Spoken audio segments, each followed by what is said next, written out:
How successful do you think you would be in sports without your vision? You know, every athlete needs their eyes to perform at their best. Let's get my eyes back so I can perform at my best right here. How can we explain Mo Salah's failure to score against Senegal, dashing his hopes for his team's World Cup victory? The truth is, he had a horrible choice to make, a choice that none of us should ever have to make ourselves. Hello, I'm Dr. Laby. I'm a sports vision ophthalmologist with 30 years of experience working with professional, Olympic, elite, and Premier League athletes to help them maximize their vision for maximum performance. Mo Salah is arguably one of the best footballers on the planet. He's scored 20 goals so far this season, and he has 186 goals to his credit throughout his career in the Premier League.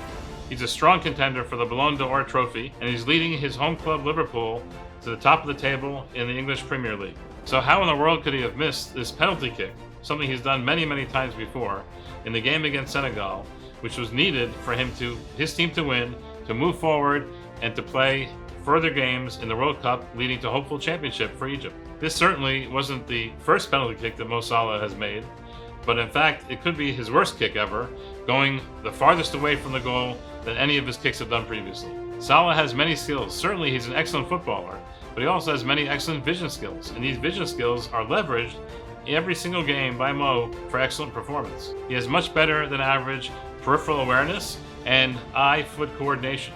He's able to maintain visual cooperation despite multiple targets that he has to track at the same time, some of them friendly targets and some of them his opponents. He's able to keep the ball moving despite multiple opponents on his side trying to get the ball and to take it away from him. And all of these skills put together are critical for live play, and that demonstrates Salah's excellent ability on the pitch to score goals. But a penalty kick is different. In the penalty kick situation, concentration and quiet eye are critical to performance. Both of those are important to be maintained at their full potential if you're going to score in the penalty situation. If you're not able to view that target and create that map inside of your head when you're moving to make the penalty kick, you're not going to be successful. This certainly takes vision to identify the target spot, but also takes concentration and that quiet eye concept. That's something that Mo has demonstrated many times in penalty kicks in many games throughout his career. Mo has done this many times, but this match was different. In this case, as was true throughout the match, Salah was continually harassed by the fans during the match. Mo is used to harassment. Mo has that happen all the time, I'm sure, when he goes to opposing clubs. But this time, things are a little bit different. This time, the fans aimed lasers at Mo's eyes, at Mo's head, to interfere with his ability to see and to perform the penalty kick effectively. Take a look at the video. Mo barely lifts his eyes up from the pitch to see the target because of the concern that the laser beams will go right into his eye and significantly affect his vision.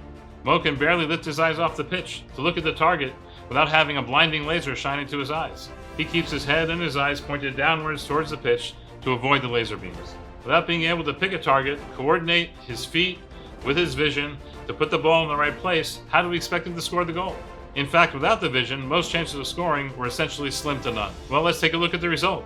A ball that sails well above the crossbar, nowhere near the goal, which in fact could have been perhaps the worst penalty kick of Mo's career. I'll leave it to the FA and the judges to decide whether this kind of fan interference can be tolerated or can be allowed to occur. But from the sports vision perspective, this interference with Mo's ability to see and perform his sport naturally certainly was interference, and really can't be tolerated in professional matches. One would have expected at least the officials to stop the match and make sure the lasers stopped, or in fact could even call the end of game and award the other side the victory. Basically, Mo had the choice between two options. The first option would have been to look at the goal, try to perform as best as he could, but that would run the risk of serious damage to his vision from the laser beams hitting his retina, burning the retinas, which could potentially be career-ending for Mo. The other choice was to do his best, and that's what he did, to try to make the goal, but without the vision, we saw what happened. The ball went way above the crossbar, and that ended his team chances of going on to the World Cup. That's a terrible choice to have to make for a professional athlete, not being able to perform at their best. Well, as we know, Mo chose the latter, didn't look at the laser beams, and in fact saved his experience, his abilities to come back and play another day and to hopefully be victorious in the future. And this is how champions use, or in this case are prevented from using, their eyes for maximum performance.